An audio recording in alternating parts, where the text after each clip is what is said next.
Hello everyone. Thank you so much for joining me for this week's video where we are going to be covering April transits. Hello.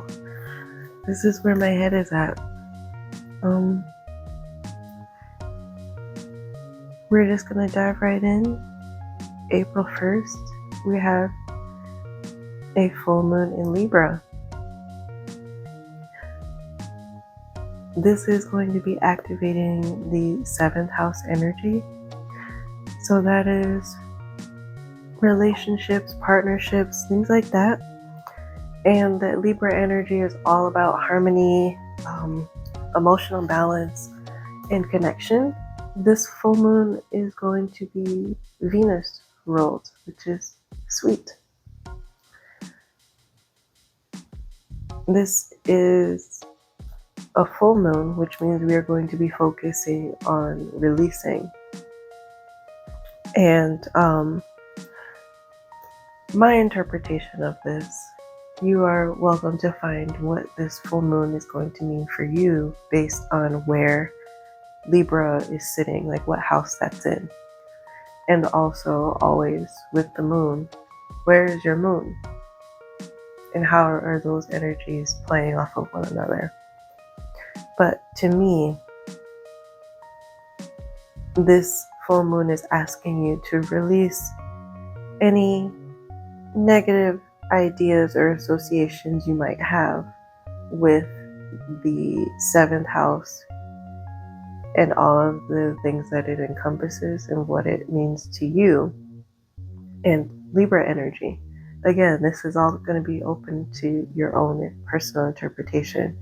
And maybe you have a conflicting relationship with the sign of Libra, or maybe you have blockages or shadow work that you would like to address around relationships, connections, and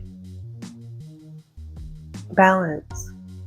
I will say that a lot of people tend to associate Libra energy with people-pleasing tendencies. So this could be something that comes up for you around this full moon that's asking to be released, acknowledged, dealt with.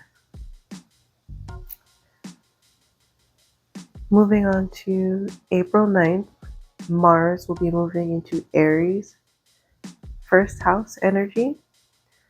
Mars also rules Aries, so this is an interesting time. In my notes, I literally just wrote all gas, no brakes. This is definitely going to be a time where you are going to feel very driven, very focused, very passionate. The shadow side of that energy is that there are potential conflicts that could come up based on that hot-headed energy that Aries does tend to have a little bit of. There could also be rash decision-making happening where you get the idea and you execute immediately, which it might work out for you. There have been many beneficial outcome to a snap decision.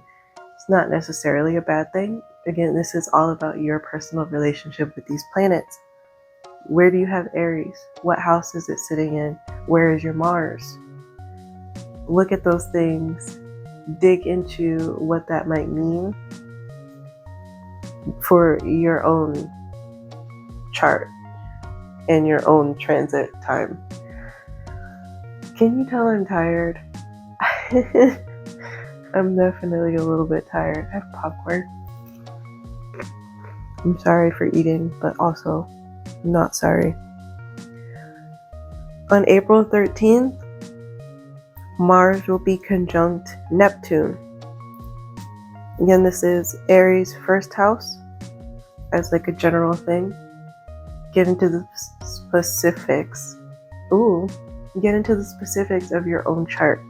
Mars, Neptune, Aries, houses, signs. What kind of energies are commingling or clashing, potentially clashing?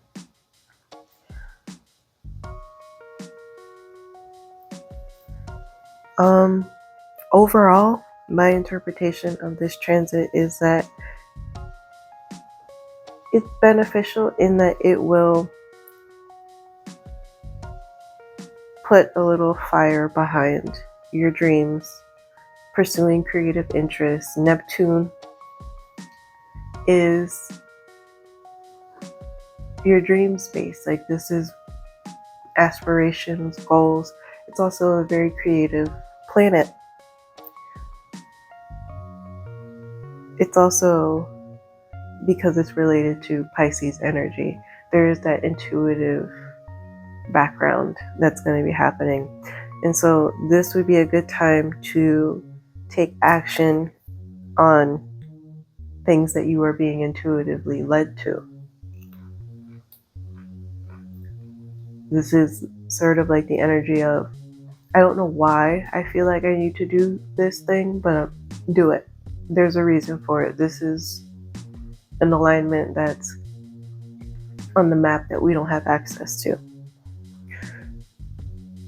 The shadow side of this is that there could be potential to be driving fast in the wrong direction. Like, yes, we're running. That's great. We're picking up speed, especially with all of this Aries springtime renewal energy for the northern hemisphere. We're getting into spring.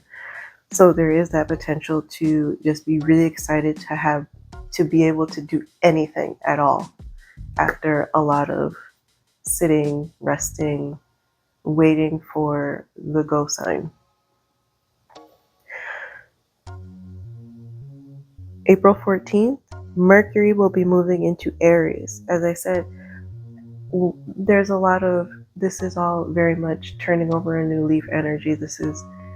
Aries is the beginning of the zodiac, so we're starting over. We're moving into a new go around the track, shall we say. We keep the car thing going, right? This is going to be a time where communication is going to be very direct. Your thoughts are going to be clearing up after all of that haze from Pisces. So we're moving out of that confusion, delusion, and just general unsureness. And this is going to be a time where, if you weren't sure, you will be now. Again, check in with your personal Mercury, what house that's in, what planet, those things. I'm going to keep repeating it, but maybe I won't. Do your research. Apply this where it applies. April 16th, we have Chiron conjuncting with the Sun. It's in Aries. So this is going to be bringing a spotlight to healing your shadow work and your insecurities. With that coming up under Aries, that's going to mean we're finished with whatever we were working on before, and these are new things that are calling for your attention. This is a sort of awakening to your own inner power. And this is going to feel like a time where you are going to be like really getting serious about, what needs work, what's holding me back. We're sort of, like I said, we're preparing to shift forward. We're actually moving now, as opposed to all of that Pisces time, which was like a nap, which I like. I love a nap. It's all the Leo in my chart. Cat nap is going to get me every single time. On April 17th, why do I have an arrow? I don't know. I think I have this on the wrong day. Actually, I think this is the 16th. No. I'm just going to go with what I have written here. If it's the wrong date, shift the days around. It's either the 16th, 17th, or 18th, depending on where you are in the world. But we have the new moon And we also have Mercury conjuncting Neptune. So that new moon, that is going to be your time to set intentions, especially around your self-image, and not necessarily controlling it. Or Aries in the first house is about, this is how I interpret it, perception. So these intentions that you're setting could revolve around the let them theory. People are going to think what they're going to think, and instead of letting it keep you up at night and stop you from pursuing the things that bring you joy and align with the person that you want to be and where you want to be, you are releasing that. That is what I was trying to say. I am so sorry, y'all. With Mercury conjuncting Neptune, this is going to be a time where there might be a shift in your communication style or the way that you think. This could be shifts in the way that you express yourself, because all of this is happening in that Aries first house. Generally, there is some potential on the shadow side of things for there to be a little bit of a lack of clarity in communication in your own mental space, but because of the Neptune influence. But for the most part, I feel like this is going to be another positive transit, and it's all about how you approach this, and what you hope to get out of something is usually the direction that things will go. So focus on creativity, tapping into that energy. This could be you storytelling, this could be you writing, this could be you creating art. It could be a shift in how you approach your art if you are an artist. April 19th, Mars will be conjunct Saturn. This energy feels like determination, strength, endurance, and a lot of capacity for hard work. This is going to be that focus. And again, I talked about Saturn and Aries and how that is aiming the laser, so to speak. That Aries energy is very fiery, it's passionate, and Saturn is all about getting things right. And if that means you have to do it 1,000 times to get it right, then that's what Saturn is going to make you do. With Mars meeting up with Saturn in this sign, it's very much saying the actions that you are taking are going to be very correct. And if they're not correct, Saturn is going to ensure that you make them correct. On this same day, the Sun will be moving into Taurus. Who doesn't love Taurus season? This is it's Venus energy, so there's going to be a lot of seeking pleasure and enjoyment and softness and beauty and all of those wonderful things.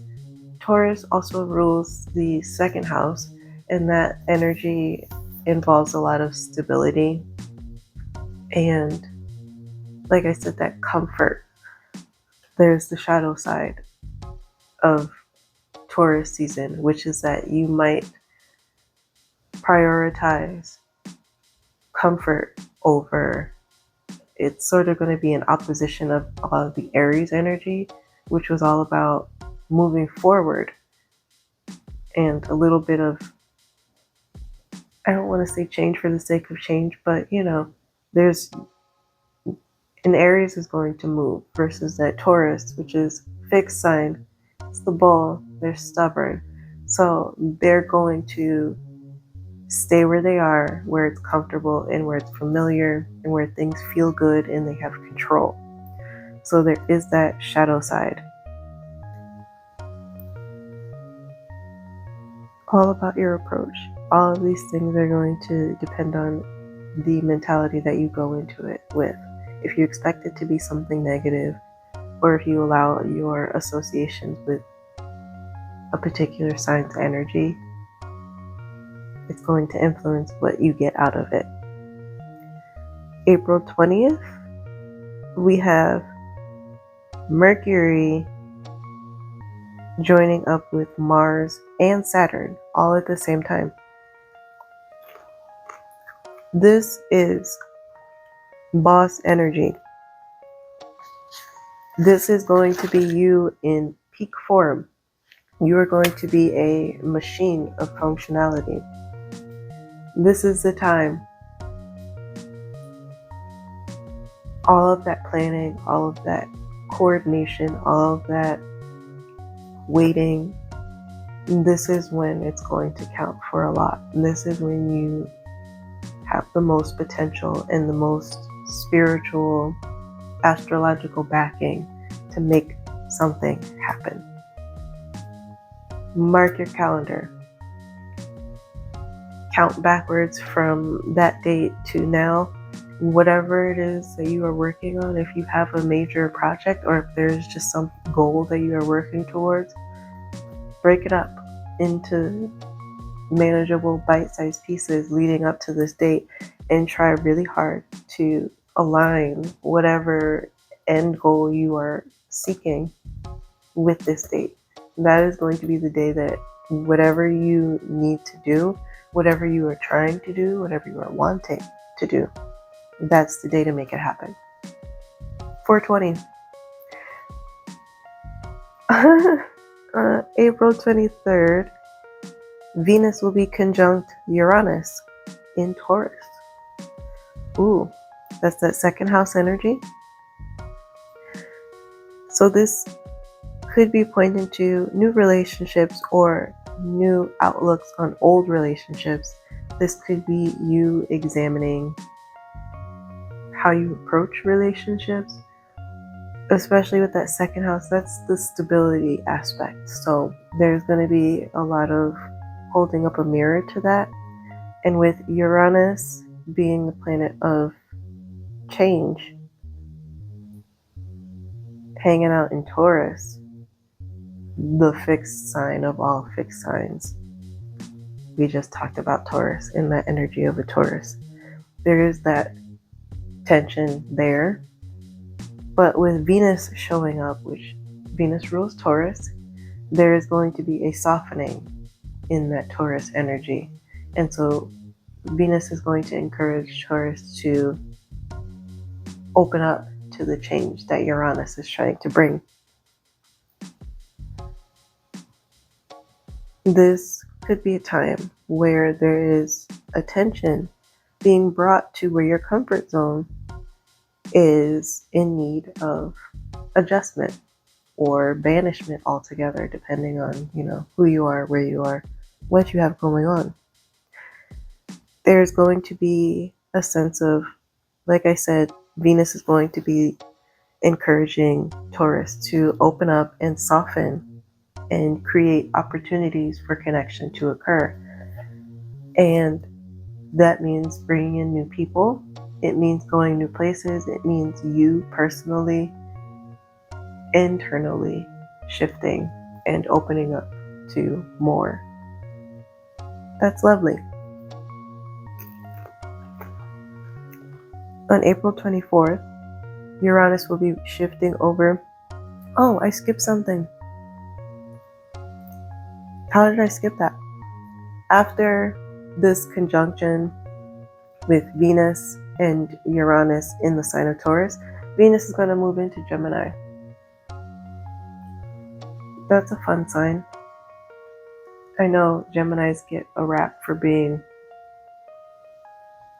up, down, left, right, changing like the weather. But there is that sense of duality that's going to be present. interpret that how you will with the sign of Venus moving there. I know Venus is very heavily associated with love, but there's other things. There's beauty, there's creativity. So this could be you picking up a new creative interest. This could be you just adding in another hobby. This could be so many different things. It could be starting a project that's very different from anything that you've worked on in the past and finding passion for it. Who knows with Gemini? That's the fun part. On the 25th, we will have Uranus moving into Gemini, which is third house energy. And it's going to be there until August 3rd, 2032. And then there's going to be like a couple of retrogrades and it's going to bounce around, but it's going to be in Gemini direct until then. Uranus is the planet of change. Gemini is a shifting energy in and of itself. So there's going to be shifts that you're going to come across with your thoughts, information that's coming to you, how you share information, communication. Geminis love to talk. They're very chatty. And so this could be you talking to new people. This could be you talking about new things. It's going to be a time for a lot of things